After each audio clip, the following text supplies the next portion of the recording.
Hi everyone, my name is Katelyn, and today we're diving into a piece of American history that shaped how schools and workplaces think about fairness and opportunity.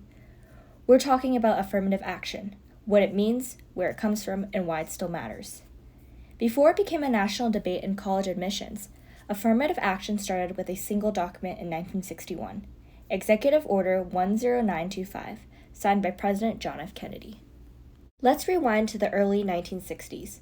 The civil rights movement was gaining momentum. Activists were challenging segregation laws, organizing sit-ins, and marching for equal treatment.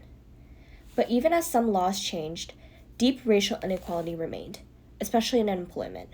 Black Americans and other minorities were routinely denied jobs or paid less, no matter how qualified they were.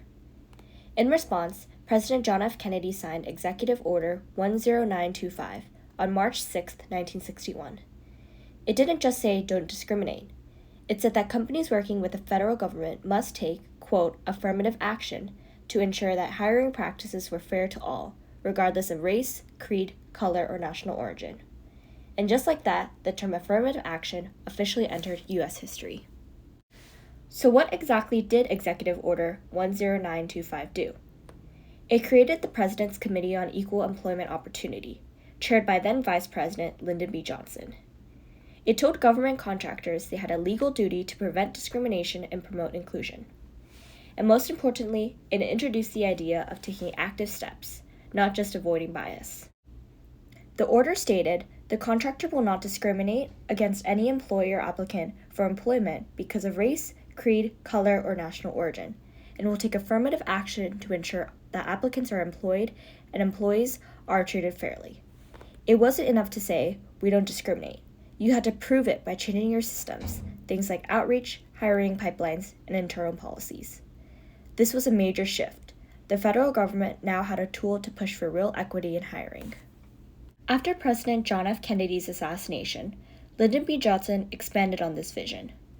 In 1965, he signed Executive Order 11246, which added gender to the list of protected categories. But more importantly, it gave the federal government the power to cut contracts with companies that didn't comply. That made affirmative action enforceable, not just symbolic. President Johnson explained it best in a famous speech at Howard University.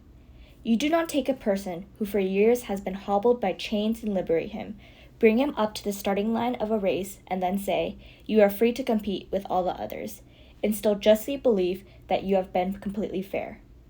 In other words, true equality means not just offering the same opportunity, but ensuring that everyone has a fair chance to succeed. Over time, affirmative action spread from the workplace into higher education. Colleges started using it in admissions to increase diversity and give opportunities to students from historically marginalized backgrounds. But this also sparked controversy. Some people argued it gave unfair advantages, while others said it was necessary to level the playing field. This debate reached the Supreme Court multiple times, from regents of the University of California v. Bakke to the Students for Fair Admissions v. Harvard. By the 1970s, affirmative action expanded from jobs to college admissions. Schools wanted to diversify their student bodies and address the effects of past discrimination, especially in elite institutions. That led to one of the first major court battles, regents of the University of California v. Bakke in 1978. Alan Bakke, a white applicant, sued UC Davis Medical School after being rejected twice while minority students with lower scores were admitted through a special program.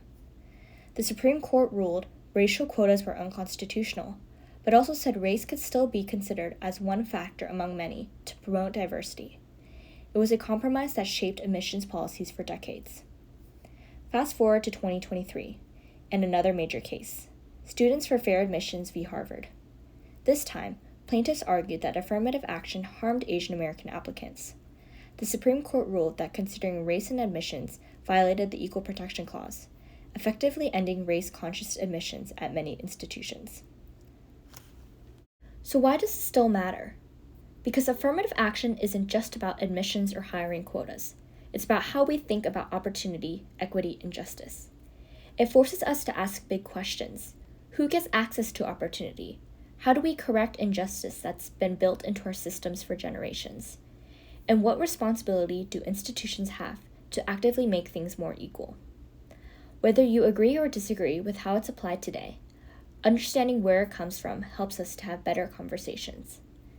Executive Order 10925 didn't solve inequality, but it started a movement to confront it.